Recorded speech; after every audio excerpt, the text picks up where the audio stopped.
স্বাগতম জানাচ্ছি আজকের পর্বে। আজকে আরেকটি পর্ব নিয়ে হাজির হলাম 54-23 ক্লাস 2 এর। দিজয় দেখো, কথা না বাড়িয়ে চলে যাচ্ছি ক্লাসে। দেখো 2 নম্বরে বলছে দিজয় আম বিক্রি করার জন্য বাজারে যাচ্ছিল। দিজয় আম বিক্রি করার জন্য বাজারে যাচ্ছিল। তার চাচা বিক্রি করার জন্য তাকে 15টি আম দিল। কয়টি? সে কিন্তু কিছু আম নিয়ে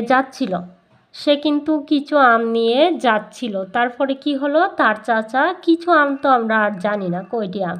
তাহলে তার চাচা তাকে 15টি আম দিল। কয়টি আম দিল? 15টি। 33টি আম বিক্রি করার পর তার কাছে 12টি আম অবশিষ্ট রইল।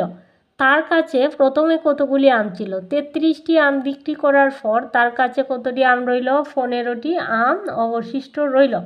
তার কাছে কতগুলি আম ছিল? তাহলে তার কাছে সে বিক্রি করার জন্য নিয়ে যাচ্ছিল কয়টি? 33টি। তারপরে তার কাছে অবশিষ্ট রইল কয়টি? তার আম অবশিষ্ট রইল তার কাছে 12টি। তার কাছে প্রথমে কতগুলি আম ছিল? তাহলে দেখো, আমরা এইভাবে লিখব, দিজয় আম বিক্রি করলো কতটি? 33টি। তার কাছে অবশিষ্ট কয়টি ছিল? 12টি। তার কাছে অবশিষ্ট রইল কয়টি? 12টি। তাহলে এটা আমি যোগ করে নিব। নর্মালি দিজয় আম বিক্রি করলো কয়টি? 33টি। আর তার কাছে রইল কয়টি? 12টি। তাহলে তো আমার এইখানে প্রশ্ন করা হয়েছে যে তার দিজয় 33টি আম বিক্রি করার পর 12টি আম অবশিষ্ট রইল। তাহলে তো 33-এর সাথে 12 আমাকে যোগ করতে হবে, যেহেতু 33টি বিক্রি করার পর 12টি আরও অবশিষ্ট রয়েছে। তাহলে তোমার কি 10টি আম যদি তুমি বিক্রি করো, তাহলে মোট আম যদি তোমার আরও যদি 5টি থাকে, ধরো তুমি 10টি আম বিক্রি করলা, তোমার হাতে আছে আরও 5টি, তাহলে সব মিলিয়ে তোমার হাতে কয়টি আম ছিল? তোমাকে দেখতে হবে যে তুমি কি করবা, তখন যোগই করে ফেলবা, যে মোট জানতে চাওয়া হয়েছে তোমার কাছে কতটি আম রইল। তাহলে এখানে দেখো, দিজয় আম বিক্রি করলো কয়টা? 33টা। তার কাছে অবশিষ্ট রইল 12টি। তাহলে 33 আর 12 যোগ করতে হবে, যেহেতু আমের অংশেই আরও 12টা থেকে গেল সেজন্য। তাহলে আমি যোগ করে কত পেলাম? 3। এইখানে আমার যোগ চিহ্নটা দিতে হতো, তোমরা এইখানে দিয়ে নিবা। দেখো 3 আর 2 কত? 5। 3 আর 1 কত? 4। তা সে বাজারে নিয়ে গিয়েছিল কয়টি? 45টি। তাহলে আমরা জানি দিজয় কিছু আম নিয়ে গিয়েছিল। তাহলে দিজয় যে কিছু আম নিয়ে গিয়েছিল সেই আমটি ছিল 45টি। দেখো, তারপরে তার চাচা তাকে আরও 15টি আম দিল। তার চাচা আরও 15টি আম দিল।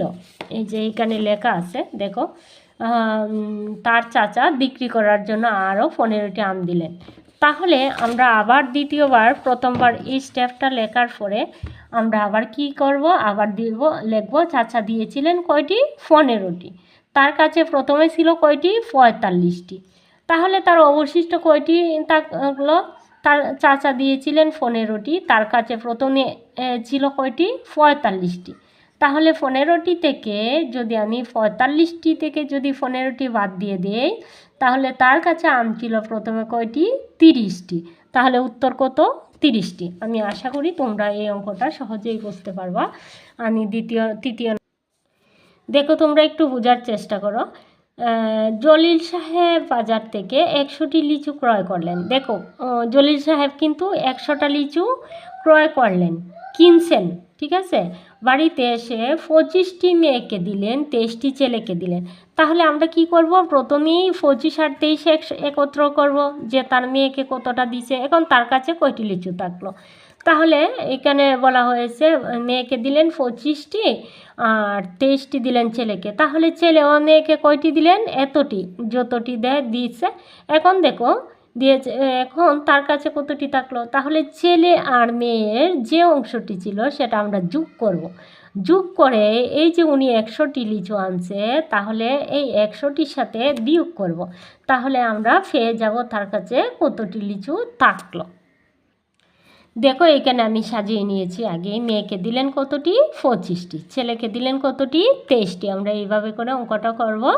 তারপরে কি 25 আর 23 যোগ করে নিলাম 48টি। মোট দুইজনকে দিলেন কয়টি? 48টি। এখন কি করব? ওনার কাছে কতটি লিচু থাকলো তা বাহির করার জন্য আমাদেরকে কি করতে হবে? বাজার থেকে আনলেন, লিখলাম উনি বাজার থেকে আনলেন 100টি, ছেলে ও মেয়েকে দিলেন 48টি। তাহলে 100টি থেকে আমি কি করব, 48টি বাদ দিয়ে দেবো। 48টি বিয়োগ করে আমি কত পেলাম, 52টি। অতএব তার কাছে রইল 52টি। দেখো বিয়োগটা কি করে করতে হবে, এই যে 1 আছে, 1 থেকে এই শূন্যতে আমি 1 নিয়ে আসলাম, তাহলে এই শূন্যটা হয়ে গেল 10, 10 থেকে আবার এইখানে 1 নিয়ে আসলাম, এই শূন্যটা হয়ে গেল 10, 10 থেকে 2 বাদ দিলে কত, 10 থেকে 8 বাদ দিলে কত, 2। আর এইখানে ছিল 9, 9 থেকে 4 বাদ দিলে কত, 5। আর এইখানে কিন্তু নাই, 1 ছিল তাই আমি নিয়ে আসছি। তাহলে তার কাছে রইল কতটি, 52টি। উত্তর কতটি, 52টি। দেখো এখানে বলছে কোনো বাস্কে 25টি চকলেট ছিল, এ থেকে কয়েকটি চকলেট নিতুকে দেওয়া হলো। বাস্কে 17টি চকলেট থাকলো, অবশিষ্ট চকলেট থাকলো কয়টি, 17টি। কয়টি চকলেট নিতুকে দেওয়া হলো, গাণিতিক বাক্য কি হবে? গাণিতিক বাক্যটাও তোমাকে চাইছে যে কি হবে। তাহলে বাস্কে মোট চকলেট ছিল কয়টি, কোনো বাস্কে চকলেট ছিল 25টি, এ থেকে কয়েকটি চকলেট নিতুকে দেওয়া হলো, 17টি চকলেট থাকলো। তাহলে আমরা চলো দেখো, তাহলে আমরা এইভাবে লিখব, বাস্কে চকলেট ছিল কতটি, 25টি, বাস্কে থাকলো অবশিষ্ট কতটি, 17টি। দেখো 25টি কি করার পর বাস্কে চকলেট ছিল কিন্তু 25টি, এ থেকে নিতুকে কিছু সংখ্যক চকলেট দেওয়া হলো, তাহলে অবশিষ্ট থাকলো কতটি, 17টি। তাহলে যেহেতু এই নিতুকে এইখানে মোট চকলেট ছিল 25টি, তাহলে তা থেকে নিতু কতটি পাইল সেটা আমরা জানবো কিভাবে, এই 25টির সাথে 17টি আমরা বিয়োগ করে দিব। তাহলে বিয়োগ করলে আমি পেলাম কতটি, 8টি। দেখো এইখানে বিয়োগটা হচ্ছে 15 বানালাম, এই 5কে 7 থেকে 5 যাবে না, সেজন্য 15 থেকে 7 গেলে 8। আর এইখানে 1 ছিল, 1 থেকে 1 বাদ দিলে 0। বাম দিকে আমরা 0 দেব না, দেওয়ার কোনো দাম নাই। দেখো গাণিতিক বাক্য তোমাকে, তাহলে নিতুকে দেওয়া হলো কতটি, 8টি। উত্তর হবে আমার, নিতুকে দেওয়া হলো 8টি। গাণিতিক বাক্য, তোমাকে গাণিতিক বাক্য কি বলছে, 25-এর সাথে কোন সংখ্যাটা বাদ দিলে সমান সমান আমি 17 পাবো। তাহলে আমি মোট চকলেটের সংখ্যা ছিল কতটি, 25টি। আর নিতুকে দেওয়া হলো কতটি, নিতুকে দেওয়া হয়েছিল 8টি। তাহলে 25 থেকে 8 বাদ দিলে আমি কত পাবো, সমান সমান 17টি। গাণিতিক বাক্য হচ্ছে এই। আমি আশা করি তোমরা বুঝতে পারছো। সকলেই ভালো থাকো, সকলের মঙ্গল কামনা এখানে বিদায় নিচ্ছি। আল্লাহ হাফেজ।